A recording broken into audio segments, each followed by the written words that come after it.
Good morning. Welcome again to Morning Devotions, and thank you again so much for our time together. It's going to be a wonderful weekend.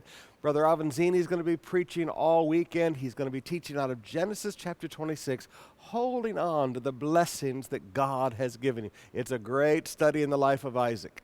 Right now, I want us to go to the book of Hebrews chapter 11, and I want to read you again a passage of faith, a passage of people that God complimented for their faith. Let's begin with verse 32. And what more shall I say? I do not have time to tell about Gideon, Barak, Samson, Jephthah, David, Samuel, and the prophets, who through faith conquered kingdoms, administered justice, gained what was promised, shut the mouths of lions, quenched the fury of the flames, escaped the edge of the sword, and whose weakness was turned to strength, and who became powerful in battle and routed foreign enemies. Women received back their dead raised to life. Others were tortured and refused to be released so that they might gain a better resurrection. Some faced jeers and floggings, while still others were chained and put in prison. They were stoned. They were sawed in two. They went about in sheepskins and goatskins, destitute. That's very poor. Destitute, persecuted, and mistreated. The world was not worthy of them. They wandered in deserts and the mountains and in caves and in holes in the ground.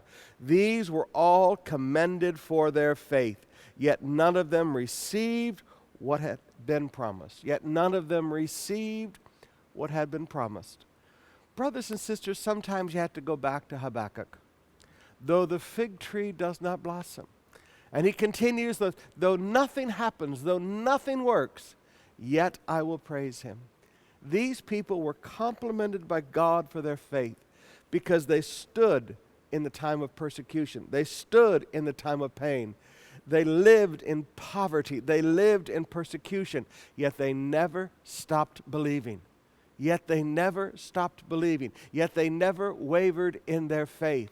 Sometimes we don't receive what is promised. Now, I know that sounds like a horrible thing to say, but sometimes we just hold on to God with everything on our insides, and we still choose to believe. And God looks at us, and he sees the persecution and the poverty and the pain that comes against our lives.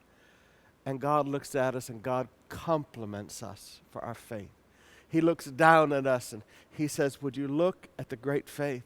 I'm looking for faith in the earth. And here are people who still choose to believe, though they have never received what is promised.